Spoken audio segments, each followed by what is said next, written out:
என் மனைவி ஒரு government employee, ஒரு கம்பவுண்டராக ஒர்க் பண்ணுறாங்க ஹாஸ்பிட்டலில். அவங்களுக்கு 39,368 ரூபா மாத சம்பளம். என் மைனர் சைல்டு அவங்கள்ட்ட இருக்குது. அவங்க கவர்மெண்ட்டில் வேலை பார்க்கறதுனால இந்த 6,000 ரூபாய் மெயின்டெனன்ஸ் கேட்குறது நியாயம் இல்லை அப்படின்னு கணவன் கோர்ட்டில் வாதாடுறாரு. இது ஏற்றுப்பாங்களா கோர்ட்டில்? அதை பற்றி தான் இன்றைக்கி நம்ம பேச போகிறோம். முதல்ல இது போன்ற தகவல்கள் எல்லாம் ஒரு சாதாரண மக்களுக்கு போகணும்னு தான் நான் போட்டுட்டு வரேன். இதெல்லாம் உங்களுக்கு பயனுள்ளதாக இருக்கும்னீங்களா உடனே கமெண்ட் பாக்ஸில் போய் கமெண்ட் பண்ணுங்கள். அப்போ தான் இது இன்னும் நிறைய பேர்களுக்கு போய் சேரும். இப்போது எபிசோட்குள்ளே போகலாம். Family court. அந்த ஃபேமிலி கோர்ட் ஒரு இன்டரிம் மெயின்டெனன்ஸ் கொடுக்குது குழந்தைக்கு. மைனர் சைல்டு அம்மாவோடு இருக்குது. 6,000 ரூபாய் ஒரு மாதத்துக்கு. கணவன் அதை சேலஞ்ச் பண்ணுறாங்க. அந்த ஃபேமிலி கோர்ட்டில் வேறு என்ன ஆர்கியூ பண்ணுறாருன்னா, என் மனைவி ஏற்கனவே ஒரு கவர்மெண்ட் ஜாபில் இருக்காங்க, அவங்க கம்பவுண்டராக இருக்காங்க, அவங்களுக்கு 39,000 ரூபாய்க்கு மேலே சம்பளம். அதனால் அவங்க இந்த மெயின்டெனன்ஸ் குழந்தைக்கு கேட்குறது நியாயம் இல்லை. இதுதான் இந்த கேஸுடைய சாராம்சம். இதுதான் ஹைகோர்ட்டில் டிஸ்கஸ் பண்ணுறாங்க. நான் டீட்டெயில் போக விரும்பலை. எந்த செக்ஷனு, எந்த ஆக்டு, அதெல்லாம் வக்கீல்களுக்கு. நமக்கு அந்த பின்புலம், அந்த ஃபேக்ட்ஸ் ஆஃப் த கேஸ் தான் நமக்கு தேவை. ஹைகோர்ட்டில் என்ன ஒரு இஷ்யூ டிசைட் பண்ணுறாங்கன்னா, மனைவி கவர்மெண்ட் ஜாபில் இருக்காங்கன்ற காரணத்தினாலேயே கணவன் மைனர் சைல்டுக்கு கொடுக்க வேண்டிய மெயின்டெனன்ஸ்லேருந்து அவருக்கு விடுதலை கொடுக்க முடியுமா? இதுதான் முக்கியமான ஒரு பாயிண்ட். ஹைகோர்ட்டில் என்ன சொல்கிறாங்கன்னா, father has the obligation to maintain his minor child regardless of the mother earning as a government job.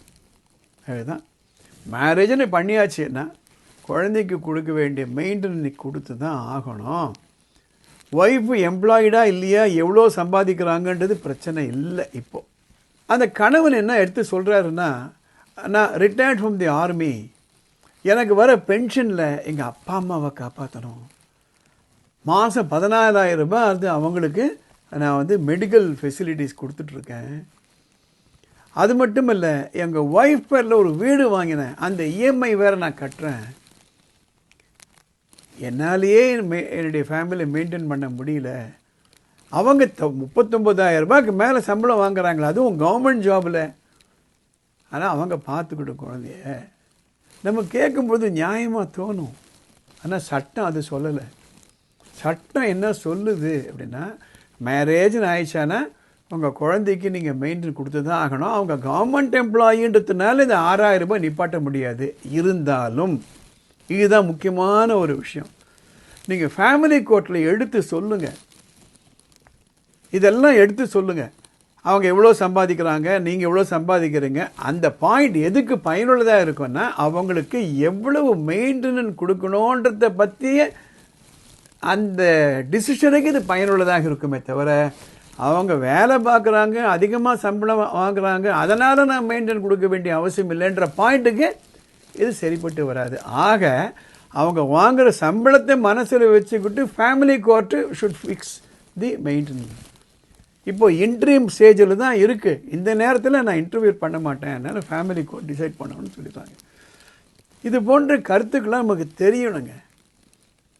யாருக்கு தெரியும்? நம்மளாம் ஹிஸ்ட்ரி படிப்போம், ஜியாகிரஃபி படிப்போம், ஃபிசிக்ஸ், கெமிஸ்ட்ரி, மேத்ஸ் எல்லாம் படிப்போம். சட்டங்களை யார் படிக்கிறாங்க? அன்றாடம் கோர்ட்டில் கேஸில் வந்துகிட்டே இருக்கா இல்லையா? அதுவும் கடந்த 10 ஆண்டுகளாக ஒரு குடும்ப தகராறு இன்னைக்கு வீதிக்கு வீதியிலேருந்து நீதிமன்றத்துக்கு வந்தாச்சு. அப்போ எல்லாருக்கும் தெரியணும், கான்சிக்வன்ஸ் என்னன்னு தெரியணும். நம்ம மேரேஜ் பிரேக் ஆச்சுன்னா என்ன விளைவுகள்னு தெரியணும். அதற்காகத்தான் இந்த எபிசோடில் நான் போட்டுட்டு வரேன். இந்த எபிசோட் மற்றவங்களுக்கு பயனுள்ளதாக இருக்கும்னு வச்சுங்களேன், உடனே இதை லைக் பண்ணுங்கள், ஷேர் பண்ணுங்கள். சட்டம் பற்றியோ, உரிமை பற்றியோ, படிப்பு பற்றியோ உங்களுக்கு ஏதாவது சந்தேகம் தானே மேலே ஒரு வாட்ஸ்அப் நம்பர் கொடுத்துருக்கேன், அதுக்கு ஒரு மெசேஜ் போடுங்க. அதை படித்து பார்த்துட்டு வரக்கூடிய எபிசோடில் அதை நான் கவர் பண்ணுறேன். இந்த சேனலுக்கு சப்ஸ்கிரைப் பண்ணுங்கள்.